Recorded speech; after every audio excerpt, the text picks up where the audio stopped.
Welcome back to another video from your friends here at Altitude University.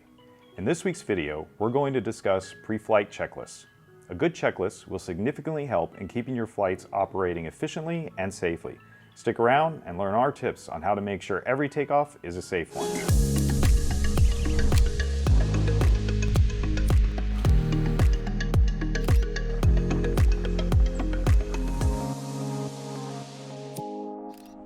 Before we begin, make sure to hit those like and subscribe buttons so we can continue to provide you with more drone-related content. Whether you're a seasoned pro or getting ready to fly a drone for the first time, pre-flight checklists are always a good idea.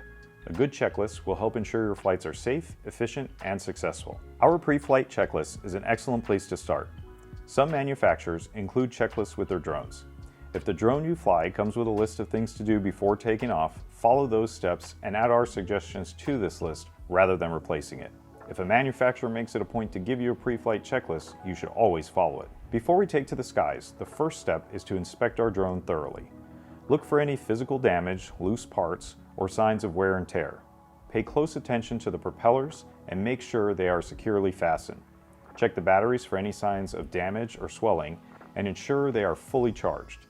Inspecting all additional components is essential to guaranteeing everything is in perfect working order. Once we've inspected the drone and its components, it's time to assemble the drone carefully. Double check that everything is securely attached and in its proper place. A well-assembled drone is vital for a safe and stable flight. Some drones will let you know if a component such as a battery isn't properly installed.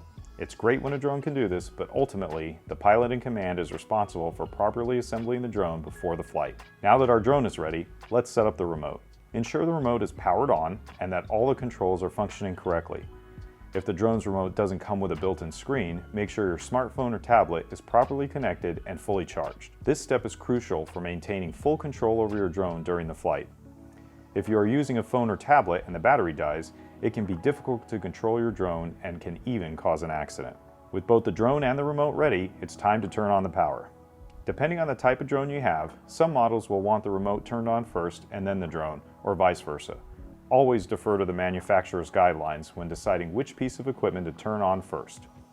Check that the remote and drone's power-up sequence is normal, and that there are no warning lights, errors, or abnormal sounds. Next, we must ensure a strong and stable connection between the drone and the remote exists.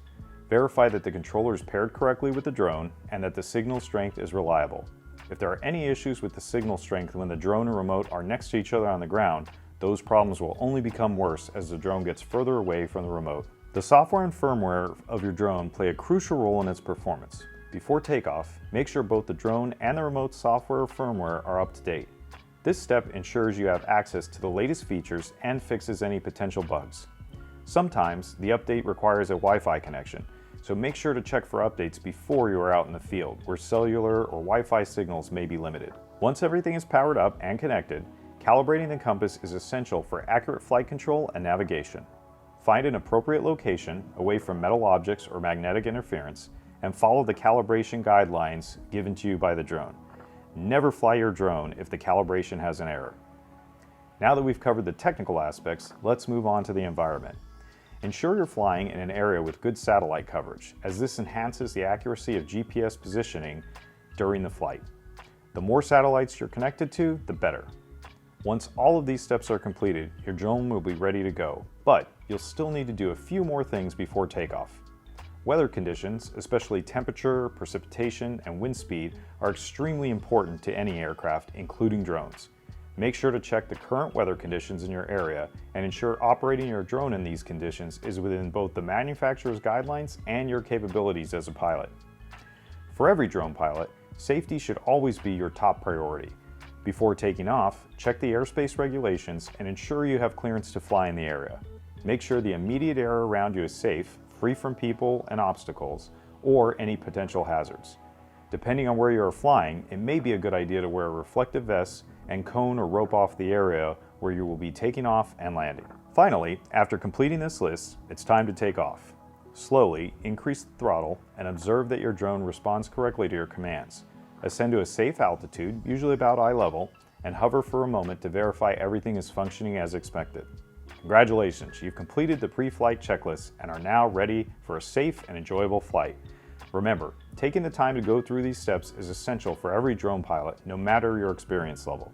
With a good pre-flight checklist, you'll significantly improve your chances of avoiding an accident and completing your flight without any issues. We hope you liked this week's video, and we look forward to seeing you next week. From all of us at Altitude University, stay safe out there and happy flying.